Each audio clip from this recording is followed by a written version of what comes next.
Bonjour à tous, Damien Amblard, technicien chaussures pour la marque Lange sur le circuit Coupe du Monde depuis plus de 15 ans.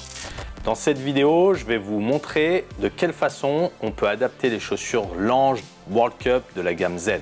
Une chaussure course 92 mm est conçue avec un last interne ultra proche du pied, de manière à ce qu'une personne avec le pied fin se sente très précis et très bien tenu. Cela veut dire que dès qu'on a un pied moyen ou un pied large, ou qu'on a des bosses sur le pied, on va devoir travailler la forme de la chaussure pour ne pas se blesser. Pour adapter une coque race, les bootfitters vont pouvoir utiliser principalement deux méthodes. La première, c'est le fraisage. Donc pour le fraisage, on va utiliser ce genre d'outil, une fraise avec un flexible.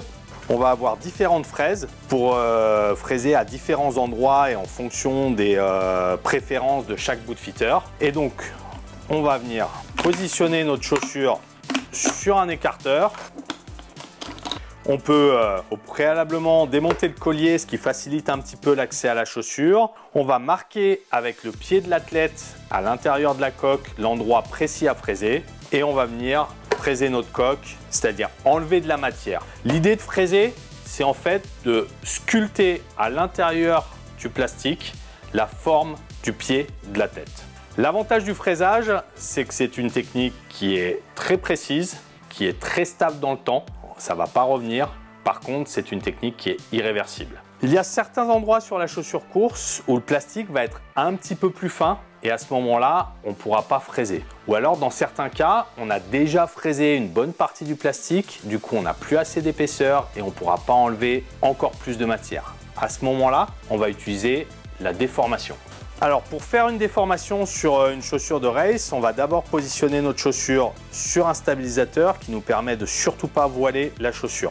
On va ensuite utiliser le décapeur thermique pour venir chauffer la zone à déformer et on utilisera des presses comme ceci avec différents embouts, des ronds pour les malléoles, des ovales pour faire les cinquièmes métal, l'extérieur du pied, certains bouts de pied avec différentes formes pour faire l'appui. L'avantage de la déformation, c'est qu'elle permet de faire des bosses relativement grosses. L'inconvénient, c'est qu'on va avoir quelque chose qui est un petit peu moins stable dans le temps, qui a un risque de revenir un petit peu, notamment sur la zone extérieure de la chaussure. On va élargir la chaussure et la chaussure touchera plus rapidement la neige.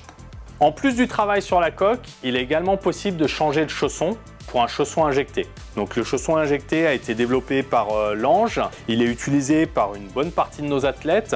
Le principe du chausson injecté, ça va être de partir avec un chausson qui est complètement vide. On a deux poches ici, face interne, face externe, qui sont vides. Et on va donc injecter une mousse polyuréthane qui va passer dans le chausson, ressortir sur les deux tubes de l'avant et qui prendra exactement la forme du pied. Là, on va rechercher un maximum de précision, mais également du confort parce qu'on a le chausson qui correspond vraiment à la forme du pied de l'athlète. L'autre possibilité de travailler sur l'intérieur de la chaussure pour amener du confort et de la précision, ça va être de changer les semelles en utilisant notamment des modèles moulés ultra fin avec pas mal de rigidité où on va avoir un support du pied optimum, on va remplir tous les vides dans la chaussure et amener plus de précision et plus de confort.